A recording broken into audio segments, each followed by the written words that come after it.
ada yang saya teringat ada sebuah barangkali ungkapan bijak yang mengatakan pertengkaran elit itu ya merupakan keselamatan rakyat, Bang. Ya. Ya, jadi memang eh, dalam sudut pandang mungkin pemikir soal kebijakan publik, mereka melihat pertengkaran elit itu atau dengan kata lain yang mungkin tema kita hari ini soal debat itu merupakan keselamatan atau kabar baik buat publik karena publik bisa melihat dua sisi, Bang. Ya. Ya kan? Kalau selama ini barangkali kalau elitnya misalnya terlalu kompak, ya kan?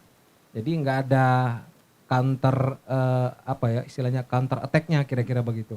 Atau sisi lain yang barangkali kurang. Nah di dalam debat ini saya kira menariknya kita sebagai masyarakat ya dari kita juga akademisi bisa melihat dua sisi yang barangkali menarik untuk kita bisa elaborasi sama-sama dan saya kira itu yang pertama, Bang. Yang kedua juga saya kira kita juga harus memberikan harapan terhadap forum debat ini, Bang, ya.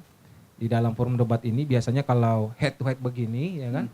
Tadi Bang Agus bilang El Clasico ini pertarungan yang istilahnya maha berat karena ini yang bertanding ini ya, yang bertarung ini tokoh-tokoh besar yang ada di Kepri, mantan kepala daerah. Ya, saya pikir masing-masing pihak ini pasti punya strategi yang saya kira cukup normatif. Ya pasti yang nama incumbent itu pasti akan bercerita tentang apa keberhasilan kira-kira begitu. Dan penantangnya tentu hadir dengan menceritakan sejumlah persoalan-persoalan yang masih ada di lapangan. Nah ini yang barangkali kita lihat kemarin dan saya pribadi cukup ini Bang, saya cukup lumayan debat kemarin cukup bisa memberikan perspektif baru sama kita. Dan saya kira ini juga bagian dalam menjawab barangkali masyarakat masih banyak katanya yang masih bimbang, Bang. Ada swing voters ya, masyarakat yang bimbang.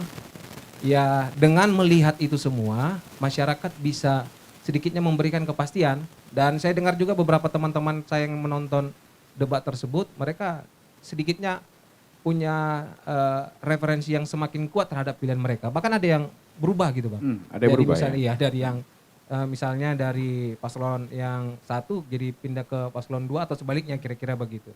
Nah ini menariknya debat. Dan saya kira yang ketiga bagaimana istilahnya tim-tim dari paslon ini bisa mengkapitalisasi soal debat ini. Walaupun mungkin sebagian orang beranggapan debat ini tidak begitu apa ya istilahnya cukup signifikan dalam rangka mengatur konfigurasi atau bagaimana peta dukungan ya elektabilitas itu, tapi saya kira kita belajar dari debat-debat sebelumnya banyak istilahnya tim-tim itu yang berhasil mengkapitalisasi atau mengambil bagian-bagian tertentu untuk bisa diterangkan lebih baik kepada masyarakat sehingga masyarakat itu bisa lebih terang begitu menangkap persoalan itu. Dan yang terakhir Bang saya kira di dalam debat ini hal yang tidak kalah pentingnya kita tidak hanya melihat soal faktor kehebatan atau figur atau karisma masing-masing calon-calon ini, tapi yang paling penting yang mau kita lihat adalah bagaimana mereka itu bisa sedemikian kenal dengan persoalan yang ada di masyarakat, Bang. Ini yang menjadi penting. Kan dari percakapan itu bisa kita lihat apakah mereka ini betul-betul menguasai persoalan atau hanya mungkin membaca data-data yang misalnya sifatnya makro. Masyarakat di bawah ini kan bergumul dengan kesehariannya kira-kira begitu, Bang. Ada banyak persoalan-persoalan kehidupan ya, soal pengangguran juga ya, dan juga mungkin soal lingkungan, banyak juga istilah kelompok-kelompok masyarakat yang banyak yang termarginalkan. Mereka ini kan perlu sentuhan-sentuhan yang konkret. Apa yang mau ditawarkan oleh paslon-paslon ini? Saya kira itu mungkin. Ya, apa poin yang paling menarik yang dari Bang Rikson tangkap antara persaingan dua paslon ini dalam debat kemarin?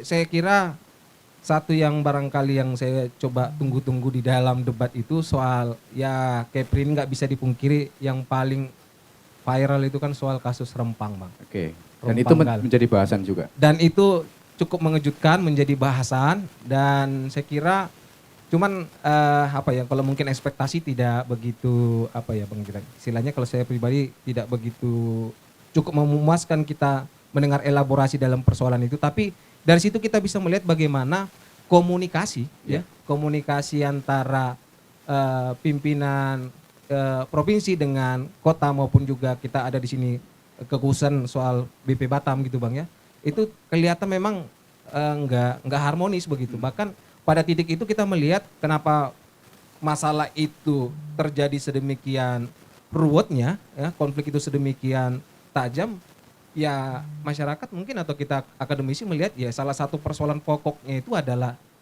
ketidakharmonisan para pemangku-pemangku kepentingan ini, Bang. Kira-kira begitu, Bang.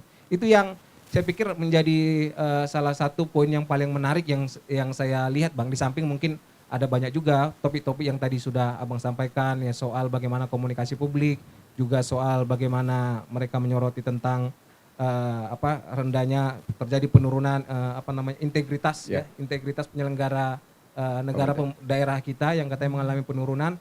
Nah, ini yang barangkali nanti bisa, ya saya kira inilah tim-tim dari jubir-jubir dari paslon ini yang barangkali bisa mengelaborasi itu, kira-kira bagaimana sih sebenarnya yang terjadi dalam debat sebelumnya itu. Saya kira Ya. itu, Bang Gus.